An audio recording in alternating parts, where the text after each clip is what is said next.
ជំរាបសួរបងប្អូនបាទនេះគឺជាប្រាសាទក្រោលរមាសបាទនៅខាងភ្នំកលែនបាទនៅទឹកជ្រោះបាទនៅក្បែរនឹងទឹកជ្រោះហ្នឹងឯងបងប្អូនហើយបងប្អូនមើលខាងនេះគឺជាស្ទឹងណាបាទគឺជាស្ទឹងបាទទឹកស្ទឹងកន្លែងស្ទឹងលឹង1000កន្លែងដែលទឹកហូរកាត់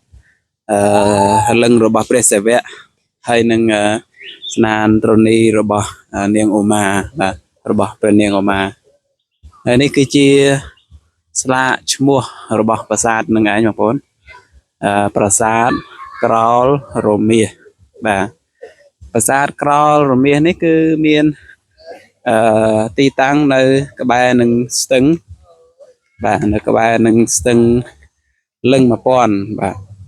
ស្ទឹងលឹង1000ហើយនៅក្បែរនឹងកន្លែងទឹកជ្រោះបាទកន្លែងទឹកជ្រោះកន្លែងទឹកធ្លាក់កន្លែងដែលបងប្អូនតែងមកលេងទឹកនៅភ្នំកលែននឹងឯងបាទអញ្ចឹងបងប្អូនអាចទស្សនាមើលទៅនេះគឺជាស្ថានភាព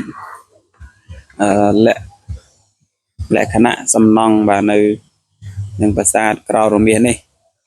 បើយើងមើលទៅឃើញមានការសាងសង់ពីថ្មបាយក្រៀមបាទពីថ្មបាយក្រៀមហើយទៅកន្លែងស៊ុមទ្វារហ្នឹងគឺធ្វើពីថ្មភក់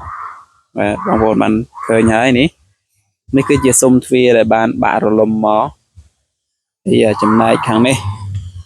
បាទអញ្ចឹងខ្ញុំនឹងធ្វើការផ្ដិតយកវីដេអូដើម្បីចែកជូនបងប្អូនទេសនានៅជុំវិញបរិវេណប្រាសាទក្រោលរមាសនេះបាទនេះដើមឈើដែលវាធំ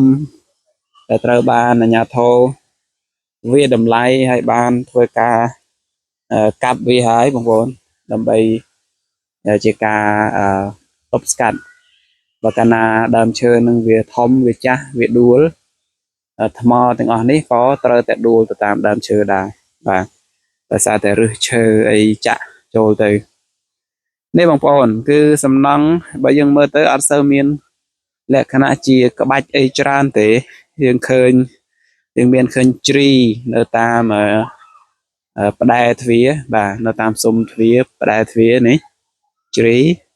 ហើយស៊ុមទ្វារក៏អត់មានជាសាលាចរិតអីដែរអត់ឃើញមានទេបាទហើយយើងឃើញមានចម្រឹងបង្អួចបងប្អូននេះចម្រឹងបង្អួចណានេះហ្នឹងហើយនៅសល់តែមួយចឹងបានតែមានការបាត់បង់ច្រើនបាទមានការបាត់បង់ច្រើនដោយសារតែអាចថាកត្តាពេលវេលាធម្មជាតិហ្នឹងហើយនេះបងប្អូនអញ្ចឹងប្រាសាទក្រោលរមាសនេះគឺបើយើងមើលទៅគឺសំណង់ហ្នឹងគឺថ្មបាយក្រៀមភាគច្រើនតែម្ដង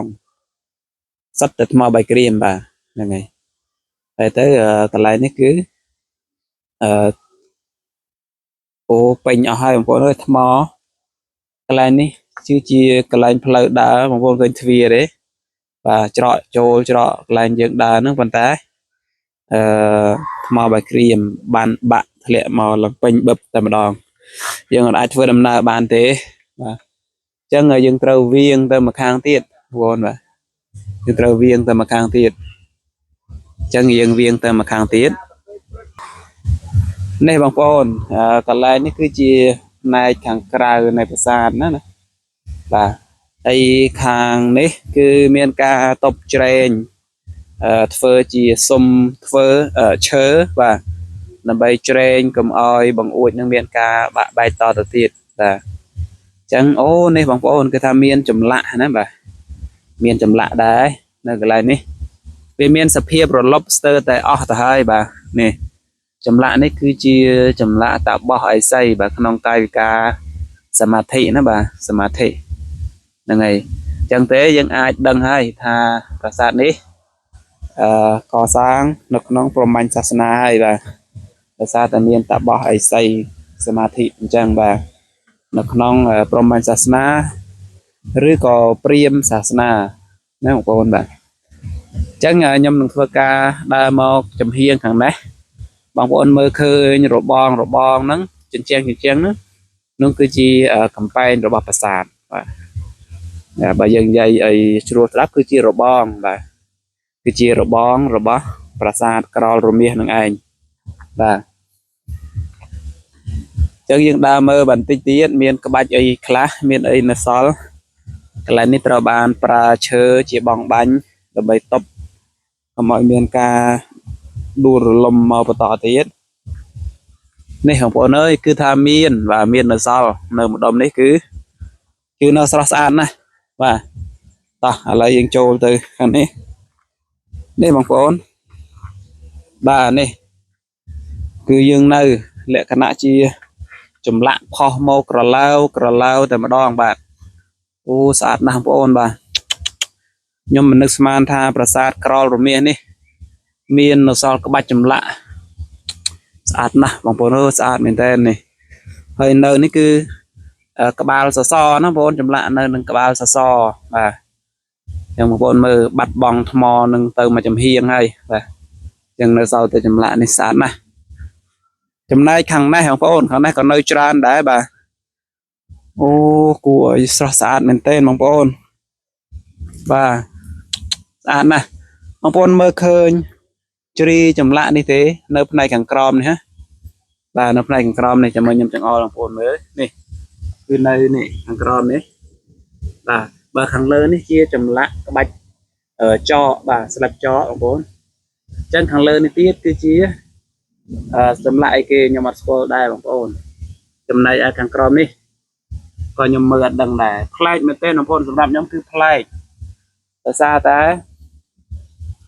ប្រាសាទជាច្រើនខ្ញុំបានដើរទៅទេសនាបាទអត់សូវឃើញមានក្បាច់បែបនេះទេបងប្អូនសូវឃើញមានទេអញ្ចឹងប្រាសាទនេះគឺថាមានអាយុកាលយូរហើយបងប្អូនពួកអីនៅលើភ្នំកលែនគឺបងប្អូនដឹងហើយថាភ្នំកលែនគឺជារាជធានីមហេន្ទ្របរពតរបស់ព្រះបាទចៃវរ្ម័នទី2ណាបាទរបស់ព្រះបាទចៃវរ្ម័នទី2អញ្ចឹងមានអាយុកាលចំណាស់មុនប្រាសាទបាគងទៅទៀតមុនប្រាសាទអង្គរវត្តទៅទៀតអារូចម្លាក់ស្អាតណាស់បងប្អូនបាទគឺថាមានការបាក់ធ្លាក់ហើយទៅមានការជួយតបជ្រោមជ្រែងដោយឈើបាទដោយបងបាញ់ចឹងនៅផ្នែកខាងនេះមួយទៀតបងប្អូនផ្នែកខាងនេះគឺមកចំហៀងទៀតបាទផ្នែកខាងក្រោយខ្ញុំមិនដឹងខាងក្រោយមិនដឹងខាងមុខទេបងប្អូនបាទយើងមានឃើញនេះ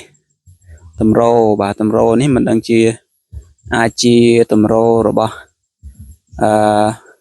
បដិមាបាទឬក៏តម្រោរបស់សេវលឹងអីចឹងទៅនេះបងប្អូនស្លាកស្នាមដែលនៅសល់បាទ